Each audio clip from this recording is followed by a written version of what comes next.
All right, hello everyone, and welcome to the Fun2b makeup class for week 3. Today we're going to be looking at how we can use our return, or rather not our return, but our functions with inputs to help make our lives a little bit easier and to help make some really cool art programs. And to do this, we're going to be looping through an array of numbers and using those numbers to help us draw some points. I can give you sort of a quick example of what the final project's going to look like. Scroll way down here, and we're going to look at functions with inputs.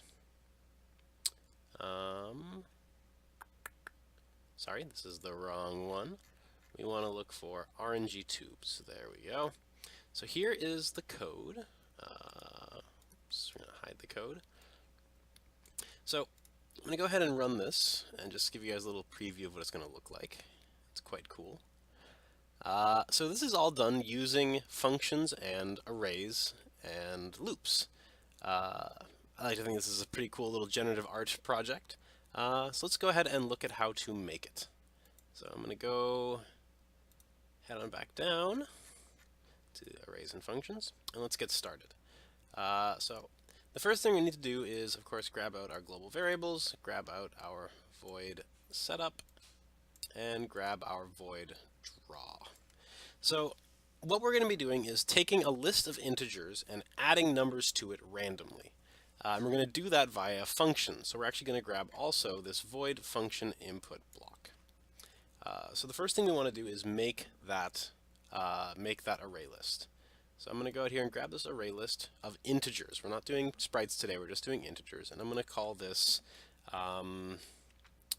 well, I might as well jump straight to the meat of this list, this class. I'm going to call this x positions.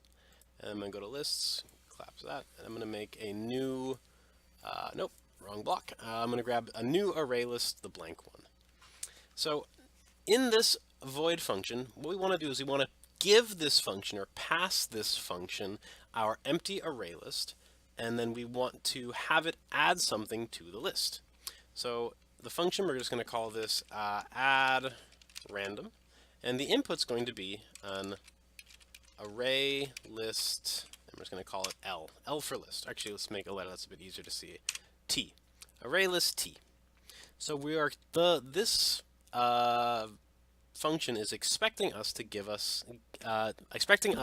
it a random, give it an empty list, or just a list actually. It doesn't have to be empty. It's expecting us to give it an array list, and then it's going to do something to that array list. And what we want it to do is we want it to make a new number. So I'm going to say integer x equals, we're going to have it just be a random number between 1 and 100. We'll start there for now. And then we're going to go to lists, and we're going to say list.add.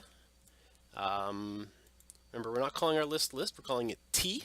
We passed it the t, so we're going to say t.add x. So this is going to take an array list, create a random number called x, and then it's going to add that random number to our list. So let's go ahead and try calling this function. So I'm going to go function input.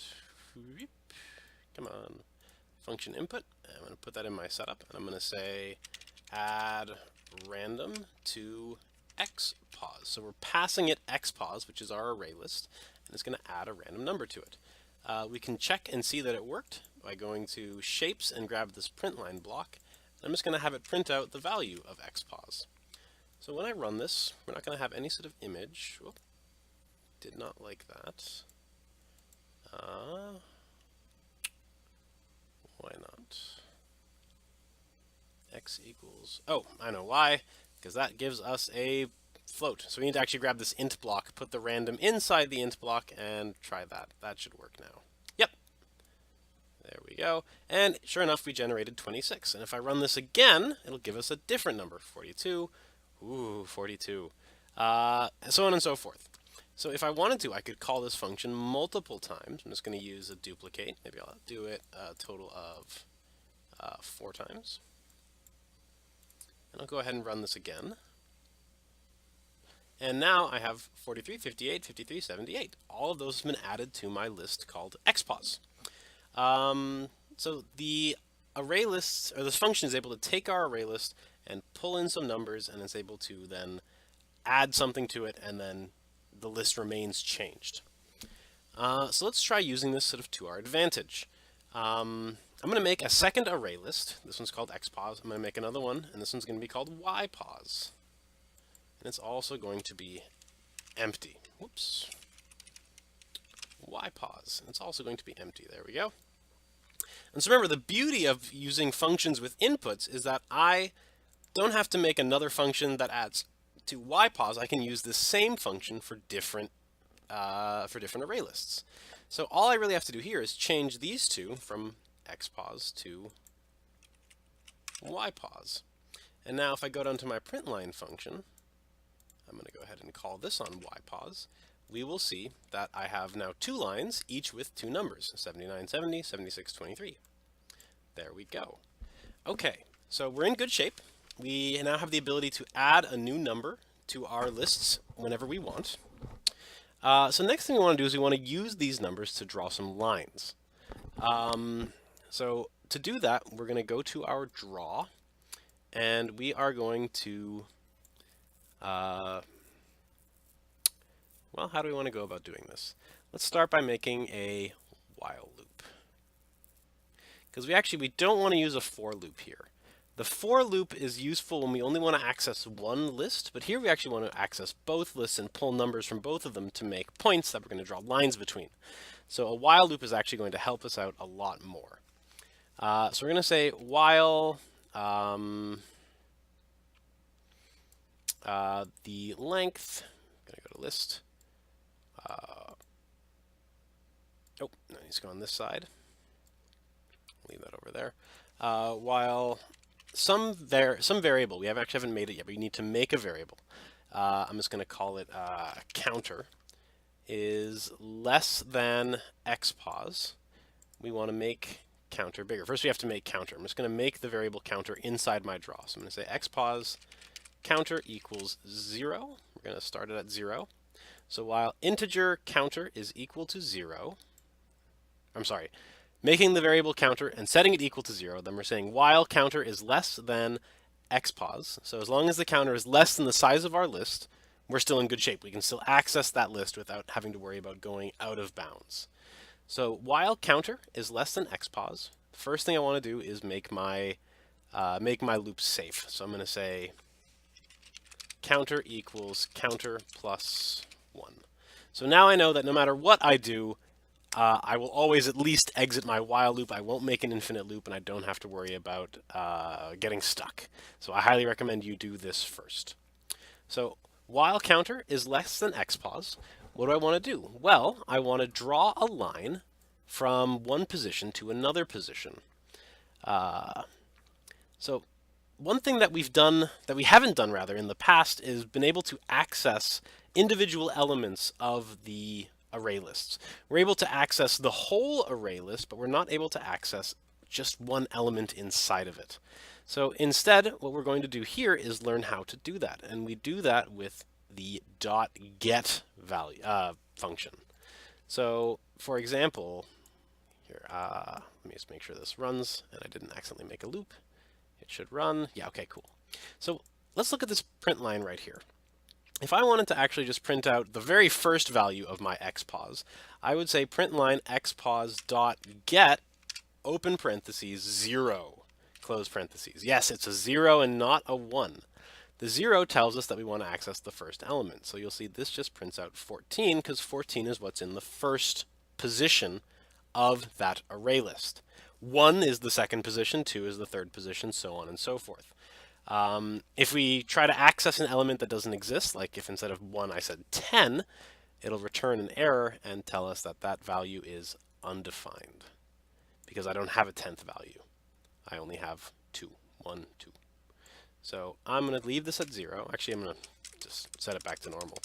So what I want to do is I want to access the elements inside these array lists, and I want to draw lines using those values as my coordinates, which is why I call them xpos and ypos.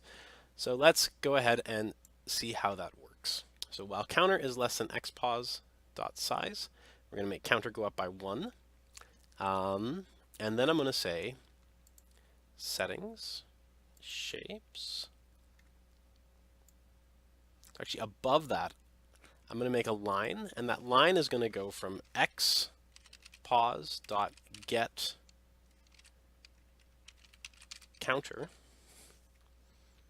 and y pause dot get counter. So we're going to the x and the y pause arrays, and we're getting the element that is at whatever counter is set to. So starting at 0, then it's going to become 1, then 2, then 3, then 4, etc., etc. And we're going to draw them to x pause.get counter minus 1. So we're going to go back one element and grab the one before it. I'll do the same thing here. Y pause.get counter minus 1. All right, so if I run this, didn't like that for some reason. X pause, Y pause, X pause, Y pause. Why didn't it like that? Oh, it's because of this actually. There we go. So if I run this, I have two little lines. Nothing especially interesting. But every time I run it, I'll get two completely random lines, and they'll be connected at sort of an elbow joint. There we go. So first of all, let's make it so that the lines can cover our entire screen. Right now they're stuck between 0 and 100. Let's make it between 0 and 640. I'll run it again. So now I should have two lines that will hopefully cross the majority of the screen, if it ever decides to work. So it even happens to me sometimes, guys. I have to wait for the compiler to compile. One more time. There we go. So I got this nice big check mark.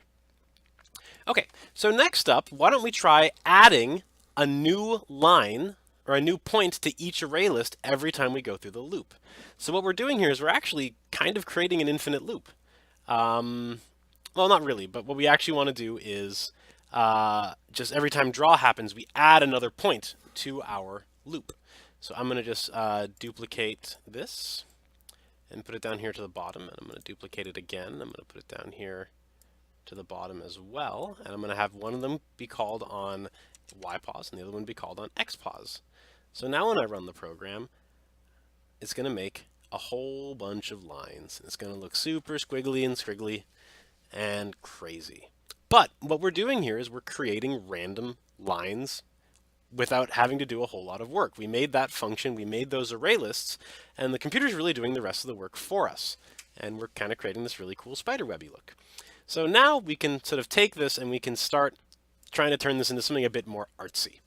So maybe we want to go to settings and we want to have our stroke weight. Let's have a nice wide stroke weight, and we want to go to settings. We want to grab our stroke color, and we're going to have our stroke color be like, let's just start with a nice teal color. And so if I run this,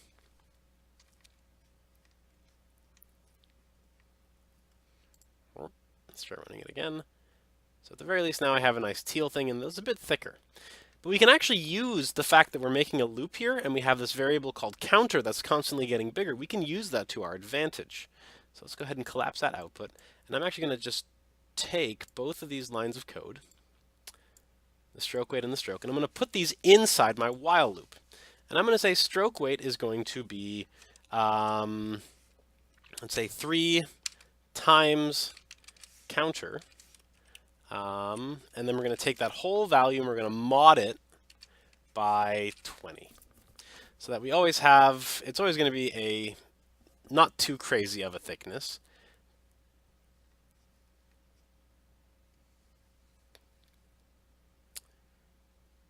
It's because that's 0. Interesting. And we can do the same thing with our stroke, actually. So I'm going to do collapse output, and I'm going to have maybe this one be, let's do 10 times counter. And I'll have this mod 255. I'm just going to duplicate, whoops, I'm going to duplicate this block and I'm going to put it into each of the 3 sections. Whoop, come on, there we go. And I'm going to have just change the 10 to different numbers. So maybe I'll do 1 to 10, 1 6, and 1 17. You know, it's actually better to do all prime numbers. That way we get very little overlap. So maybe I'll do that, that, and that. So now when I run this, we're going to end up with some pretty cool lines and colors that are kind of doing crazy things. And there we go. So now it kind of looks like what we call a Jackson Pollock painting. And there we go. We can just sort of mess with the values until we find values we like. Maybe I'll change this to a 50 because I want to get some real thick lines and some real skinny lines. We don't want to use random in here, though, because random is going to cause it to tweak out a bit too much. We want to have the lines stay their shape as we draw them, but we just want to have the next line be a slightly unpredictable shape and color. If we actually want to do the math, we could predict it perfectly fine. But what it's going to end up happening is just have a pretty cool looking line. Of course, that one up in the corner is just going to be kind of wigging out because I think it might be because we have counter starting at 0. And so that one's going to be always a little bit off. But the rest of them have a nice static size to them. So I think this looks pretty darn cool if I do say so myself. So that's what we did in class. Go ahead and make your own art project. Try messing with the different variables until you get something you like. And I look forward to seeing all of your projects next class. All right. Thanks so much, and I'll see you guys next week. Bye.